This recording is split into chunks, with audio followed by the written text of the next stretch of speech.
Welcome kayo sa ating YouTube channel. At ito yung tanong na sasagutin natin.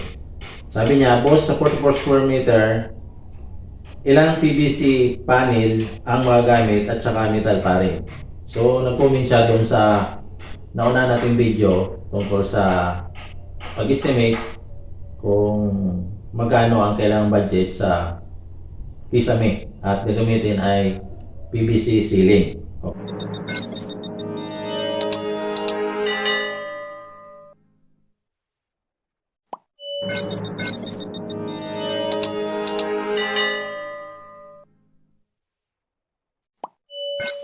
Okay, so 44 square meter na bahay ang kikisamihan. So, mayroon tayong ditong dalawang size ng PVC panel na i-estimate. Okay, depende kasi yung kung ilang pirasong PVC panel ang magagamit natin sa kisame, depende doon sa size na gagamitin natin na PVC. Okay, so ito yung unang size ng PVC na gagamitin natin. 20 cm ang lapad at 3 meter yung haba. Tapos yung isa naman, 25 cm ang lapad at 3 meter yung haba.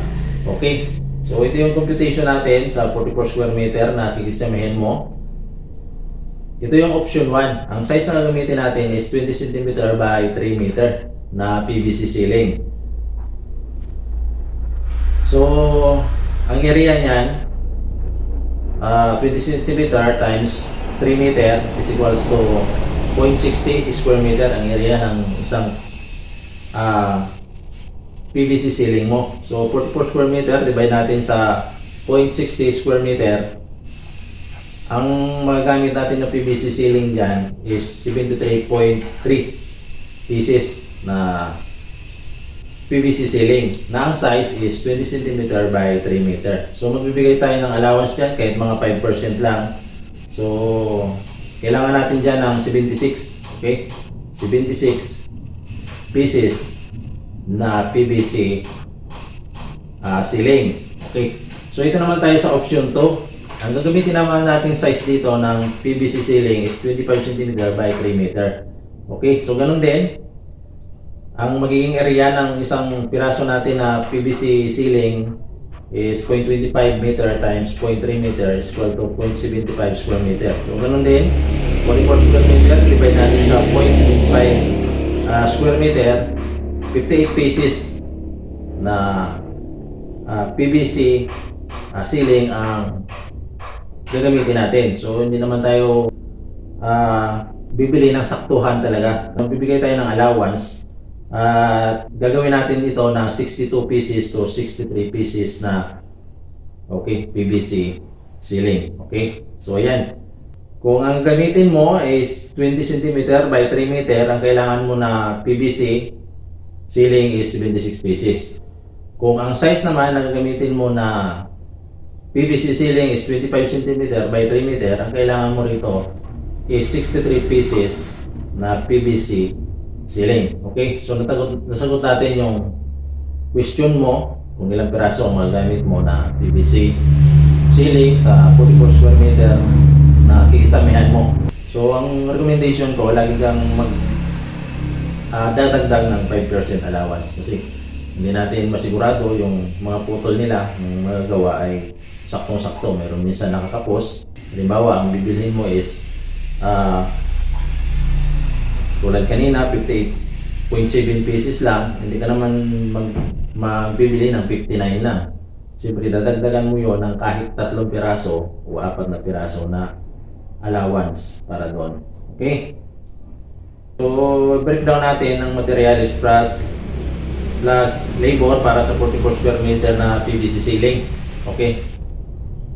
At ang gamitin natin ng price ay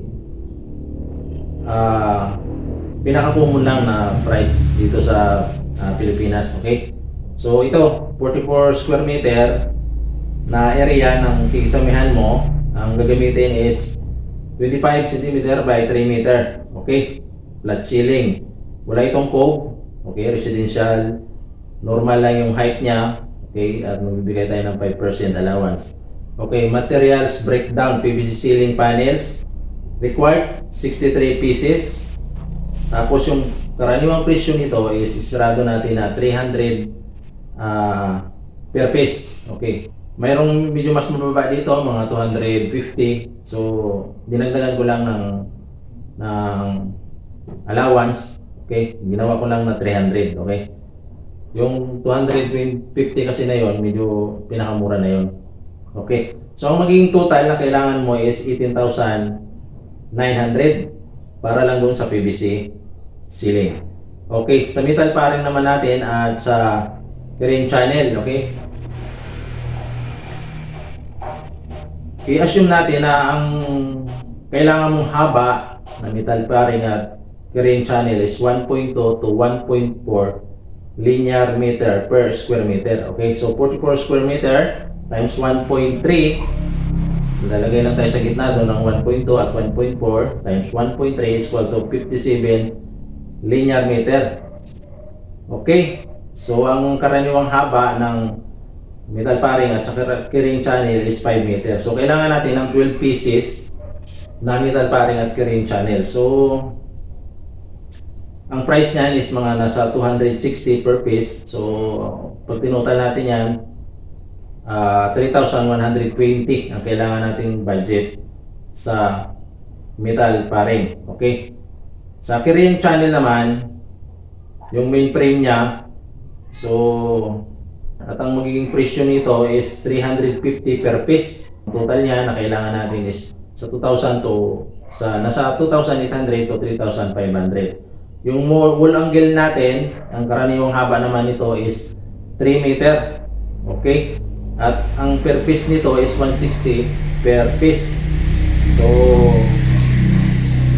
kailangan natin dito ng 10 to 12 pieces. So, okay? So, kailangan natin dito ng budget na 1,600 to 1,920. Okay? Sa screw, rivet, anchor, ang kailangan natin dito is mga 800 pesos to 1,200. Okay, sa PVC trim, end molding, mga 10 pieces. So, ang price niyan is 180 per piece. Kailangan natin ng 100, okay, 1,800 pesos. Okay, so total material cost, lahat-lahat na, ay kailangan natin ng mga 29,000 to 32,000 pesos.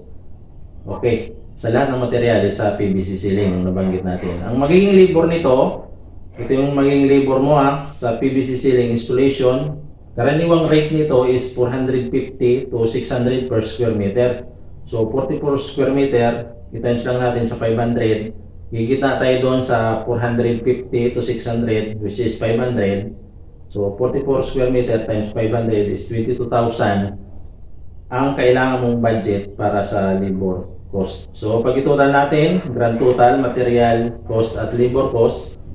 Okay? So, sa material is 29,000 to 30,000. Tapos sa labor na 20 to 22,000, ang kailangan mong budget is 49 to mga 55,000. Okay? 49 to 55,000 ang kailangan mong budget sa 44 square meter na pagkikisahimahan mo. Okay? Ang in-estimate natin is flat lang to na ceiling, wala siyang mga kuba, walang cube to. Kasi kung may cube to, lalaki pa ito. So, bigyan na rin kita ng idea kung magkano per linear meter sa cube ceiling na may design, okay? Ang maging singilan dyan, per linear meter, ang haba, yun yung linear meter, is 800 to 1,300 per linear meter yan. So, kung magpapagawa ka ng cube, susukatin mo yon yung haba ng ginawa nilang cube at kung ilang metro yon, ito times mo sa 800. So, yun ang magiging singilan. Ibabayad mo sa mamamakyaw. Okay? So, yan. So, mayroon ding mga PVC ceiling na medyo mas makapal. Mas mahal siya ng mga 50 pesos to 100 pesos lang naman. So, yan. Nabigyan kita ng idea kung magkano ang kailangan mong budget sa pagkikisamihan mo na 44 square meter, material at labor. Mayroon kayong katanungan guys, comment lang kayo. Okay, tumatanggap ako ng konting donation via Super Thanks. Pinutin nyo lang yung thanks sa baba ng pinapanoran nyo. At ilalagay kayo dyan kung paano kayo makapag-donate sa akin. So, pinapasalamatan ko yan. Okay?